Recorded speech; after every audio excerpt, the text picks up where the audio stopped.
Hello friends, welcome to অভিজিতের study room. অভিজিতের study রুমে তোমাদের স্বাগত জানাই। যে সমস্ত বন্ধুরা আমার চ্যানেলে নতুন আছো তারা অবশ্যই আমার চ্যানেলটিকে সাবস্ক্রাইব করে নেবে এবং আমার চ্যানেলের সমস্ত রকম নোটিফিকেশান পাওয়ার জন্য পাশে থাকা বেল আইকনটি টিপে অল নোটিফিকেশান অন করে দেবে। আজ আমি পঞ্চম শ্রেণীর বাংলার মডেল অ্যাক্টিভিটি টাস্কের পার্ট 2 এর প্রশ্নোত্তরগুলি আলোচনা করব। আমি এখানে প্রশ্নপত্রটা একবার দিয়ে দিলাম, তোমরা সেটাকে পজ করে লিখে নিতে পারো বা তোমরা ভিডিওটির স্ক্রিনশট নিয়ে নিতে পারো। এর প্রথম প্রশ্ন হলো একের দাগের এক একটা, কি আছে মোর তলপিটায় দেখবি যদি জলদি আয়। গল্পগুলোর তলপিতে কি কি দেখতে পাওয়া যাবে?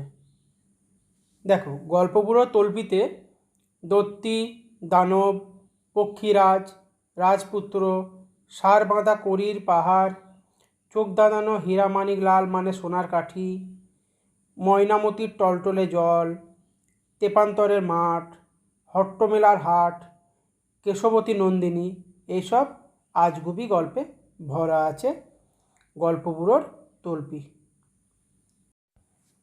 একের দুয়ের প্রশ্ন, এমনি করে সারা শীত দেখতে দেখতে কেটে গেল। বুনো হাঁস গল্প অনুসরণে শীতকালটির বর্ণনা দাও। দেখো, লীলা মজুমদারের লেখা বুনো হাঁস গদ্যাংশটিতে দেখা যায় শীতের শুরুতে এক ঝাঁক বুনো হাঁস উত্তর থেকে দক্ষিণের গরমে দেশের দিকে উড়ে যাচ্ছিল। তাদের মধ্যে একটি হাঁসের ডানা জখম হওয়ায় উড়তে না পেরে শীতের থরথর করে কাঁপতে কাঁপতে নিচে নেমে পড়ল লাদাখের জওয়ানদের ঘাঁটির কাছে। তার দেখায় আর একটি হাঁস ও নিচে নেমে পড়ল।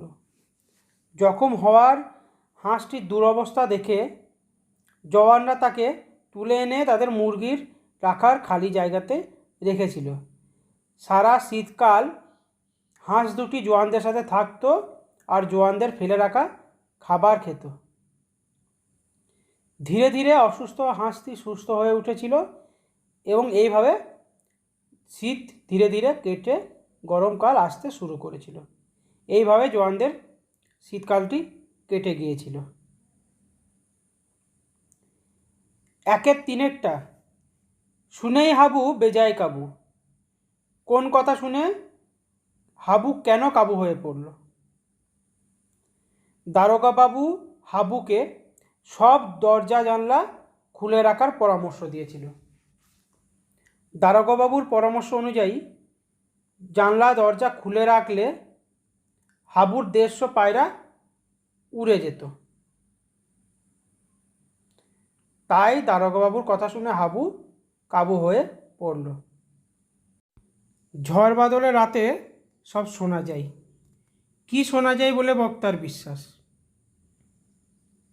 উত্তর হবে, ভজন ভক্ত বলতো সুরবীর নামে এক আদিবাসী রাজা ছিল, যার রাজ্যপাট চলে যাওয়ায় সে তীর ধনুক নিয়ে ডুলং নদীতে ঝাঁপ দিয়েছিল। সে সেখানে অপেক্ষা করে আছে আবার তার রাজত্ব উদ্ধারের আশায়। তার গর্জন আর ঘণ্টার আওয়াজ এখনও ঝড় বাদলের দিনে শোনা যায়। একের পাঁচের প্রশ্নটা, ছিটকিনিটা আস্তে খুলে পেরিয়ে গেলাম ঘর। তার পরবর্তীর পরিস্থিতির কথা পাখির কাছে ফুলের কাছে কবিতা অনুসরণে লেখো। কবি প্রকৃতিপ্রেমিক মানুষ। রাতের আকাশে ডাবের মতো চাঁদ উঠতে দেখে কবি ছিটকিনিটা আস্তে করে খুলে বাড়ি থেকে বেরিয়ে যান। তার মনে হচ্ছিল ঝিম ধরা শহরটা যেন থরথর করে কাঁপছে। মিনারকে দেখে মনে হয়েছে যে কেউ দাঁড়িয়ে আছে। দরগাতলা পেরোতে চিন্ডি চক্ষেন একটা উটকো পাহাড় তাকে ডাকছে। লাল দিঘির পাড়ে জোনাকিদের দরবার বসতে দেখেন। দিঘির কালো জল, ফুল, পাখিরা সবাই কবিকে বলেন কবিতা শোনাতে। কবিতার পকেট ছড়ার বই বের করে নিজের মনের কথা খুলে বলেন ফুল পাখিদের কাছে। একের ছয়টা। খাবো না তো আমি কথাটি বিমলার অভিমান কবিতায় কতবার ব্যবহৃত হয়েছে? কেন বারবার কথাটি উচ্চারণ করেছে? উত্তর হবে খাবো না তো আমি কথাটি কবিতাতে 4 বার ব্যবহৃত হয়েছে। বিমলা নামের ছোট্ট একটি মেয়ের রাগ বা অভিমানকে তুলে ধরা হয়েছে। বিমলার মাতার দাদা ও অবনীকে তার থেকে বেশি ক্ষীর দেওয়াই তার অভিমান, কিন্তু কাজের বেলায় শুধু বিমলাকেই বলা হয়, তাই খাবো না তো আমি কথাটি বারবার ব্যবহৃত হয়েছে। পরের হচ্ছে নিচের প্রশ্নগুলির উত্তর দাও। 2 দাগের 1-টা ঠিক উত্তরটি হলো উৎ যুক্ত মেষ সমান উন্মেষ, পদ যুক্ত ধতি সমান পদ্ধতি, রাজ যুক্ত নি সমান রাজ্ঞী, ষষ্ঠ যুক্ত ঠ সমান ষষ্ঠ। এদের মধ্যে সঠিক কোনটি? এদের মধ্যে সঠিক হবে উৎ যুক্ত মেষ সমান উন্মেষ।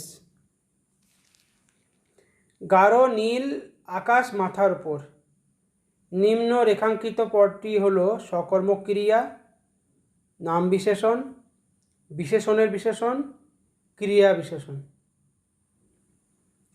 এখন দেখো, আমরা যদি বলি কেমন আকাশ? নীল আকাশ, তাহলে কেমন দিয়ে প্রশ্ন করলে আমরা পাই বিশেষণ, তাহলে এখানে নীলটা হচ্ছে বিশেষণ। এখন যদি আমরা এটাও বলি দূরটি কেমন, অনেকে বলবে দূরটি গাঢ়, তাহলে গাঢ়টাও কেমন দিয়ে প্রশ্ন করে উত্তর পাচ্ছি, তাহলে এটাও একটা বিশেষণ। তাহলে এখানে সকর্মক ক্রিয়া বা নাম বিশেষণ হচ্ছে না বা ক্রিয়া বিশেষণ হচ্ছে না, দুটোই যেহেতু বিশেষণ তাই এটা হবে বিশেষণের বিশেষণ। 2 আর 3-টা সন্ধি বিচ্ছেদ করো। পরিষ্কার, পরি যুক্ত কার সমান পরিষ্কার। আশা করছি আমার ভিডিওটি তোমাদের ভালো লাগবে। ভালো লাগলে অবশ্যই লাইক করবে, বন্ধুদের প্রচুর পরিমাণে শেয়ার করো, আর ভালোভাবে পড়াশোনা করবে, সুস্থ থাকবে। জয় হিন্দ, বন্দে মাতরম।